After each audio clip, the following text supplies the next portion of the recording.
Olá, pessoal, tudo bem com vocês? Professora Ana Lúcia aqui. E hoje a gente vai falar de um assunto muito legal, que é o futebol de campo e também um pouquinho do futsal e esportes extremamente populares no nosso país. Mas nós vamos começar falando um pouquinho sobre a história do futebol, né? E, como vocês já sabem, já falamos sobre isso, o futebol é um esporte de invasão, ou seja, você tem que invadir o campo adversário para chegar até a meta, o gol, para fazer o ponto, enfim, né? E ele é o esporte mais popular do planeta. Segundo os dados da federação, né, a FIFA, cerca de 270 milhões de pessoas praticam esse esporte ou estão envolvidas com esse esporte, seja como árbitro, seja como jogador ou como dirigente de clubes, né? Então, assim, o futebol moderno surgiu na Inglaterra no século XIX, mas tem relatos que já existiam as práticas antes, né, desse tempo. E hoje movimentam um mercado muito grande, com muito dinheiro, né? São muitos os clubes. Hoje é comum a gente ver que muita criança sonha em ser jogador de futebol até pelos altos salários, né? Mas não é disso que a gente vai falar hoje, não. Pode passar, por favor? Aqui, ó, nossa seleção brasileira. Essa é a seleção brasileira de futebol masculina que ganhou a Olimpíada, né? A última Olimpíada. E aqui no Brasil, o futebol foi inserido no final do século XIX por Charles Miller, né? Ele é um estudante paulista que veio da Inglaterra e trouxe uma bagagem com ele de artigos como bolas, uniformes, livro com as regras estabelecidas.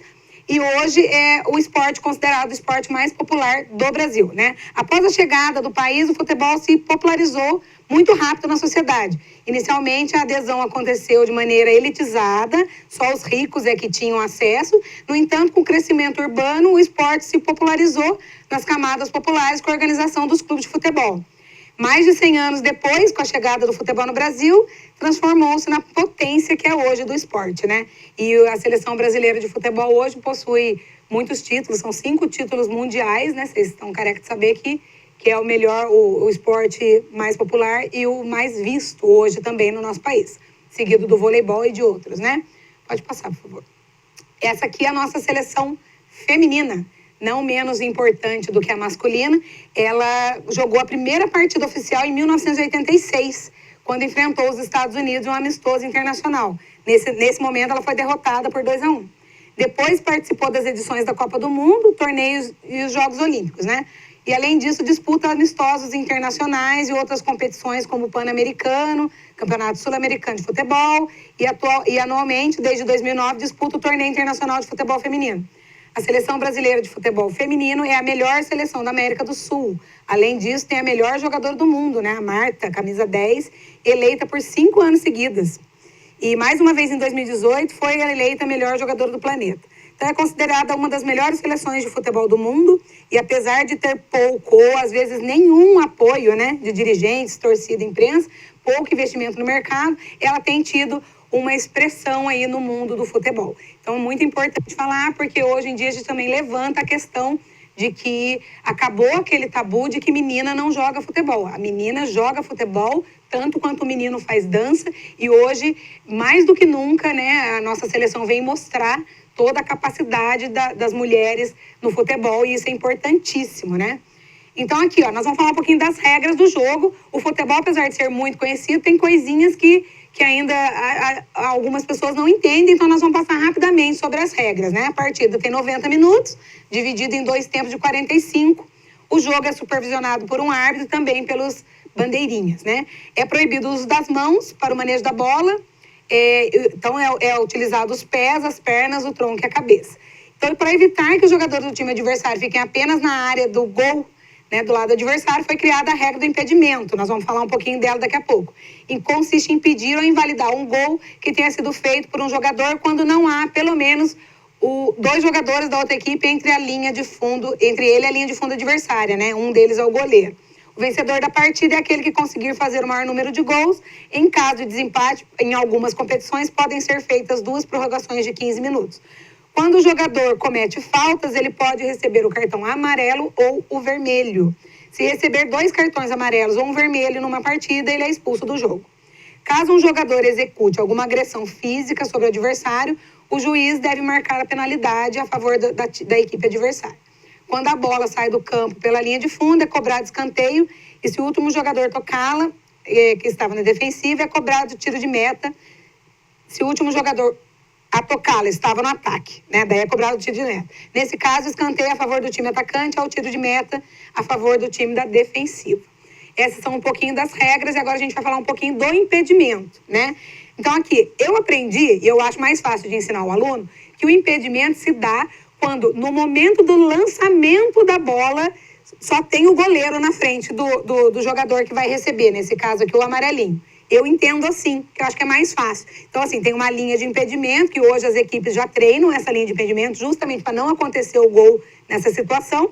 Mas se no momento do toque da bola tiver algum jogador da equipe atacante na frente da linha de impedimento, o gol é invalidado, tá? Então é só isso. E aqui são as posições dos jogadores, né? O goleiro, laterais esquerdo e direito, os zagueiros, que trabalham na defesa, os volantes, né, que são os meio de campo, aqui o meia, e o atacante, que é chamado de centroavante. Também nenhuma novidade, eu acho que todo mundo já assistiu uma partida de futebol, então tá bem tranquilo falar sobre isso. Aqui nós vamos falar um pouquinho dos maiores jogadores da história, né?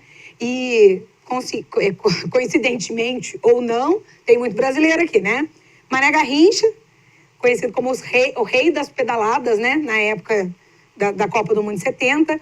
Ronaldinho que é uma história de superação, né? Teve uma lesão importante no joelho numa partida de futebol, deu a volta por cima e foi campeão do mundo.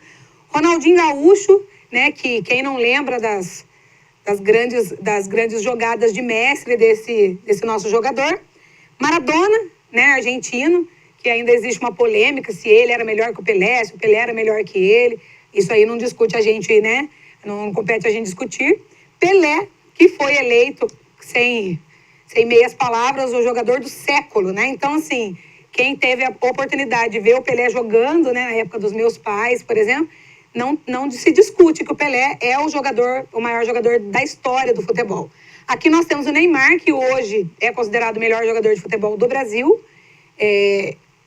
Messi, né, que não tem como deixar de ficar de fora dessa lista, que é um brilhante jogador. Cristiano Ronaldo, português, né, que infelizmente não teve a oportunidade com o time dele ainda de ser campeão, assim como o Messi, mas merecidamente, né, deveria ter sido. E a nossa Marta, que não pode ficar de fora dessa lista, porque eleita 5 vezes melhor jogadora do mundo, então, indiscutivelmente, excelente jogador. Bom, agora que a gente já falou um pouquinho do futebol, nós vamos falar do futsal, né? E o futsal, na verdade, ele é uma versão menor do futebol e ele foi criado, algumas versões contestam, mas assim, a versão mais aceita é que ele foi criado pelo uruguaio Carlos Seriani, que era um professor de educação física também. Antigamente, não existia muitos lugares para se jogar o futebol, porque o campo era maior. Então, eles se adaptavam a esse jogo de futebol nas quadras de basquetebol ou de hóquei, né? Pode passar um pouquinho? Então, assim, é um esporte coletivo, disputado com 5 jogadores para cada lado. E a principal característica do futebol é o dinamismo e a velocidade. A diferença do futebol de campo, que é um pouco mais parado, no futsal é muito mais dinâmico, muito mais veloz o jogo, né?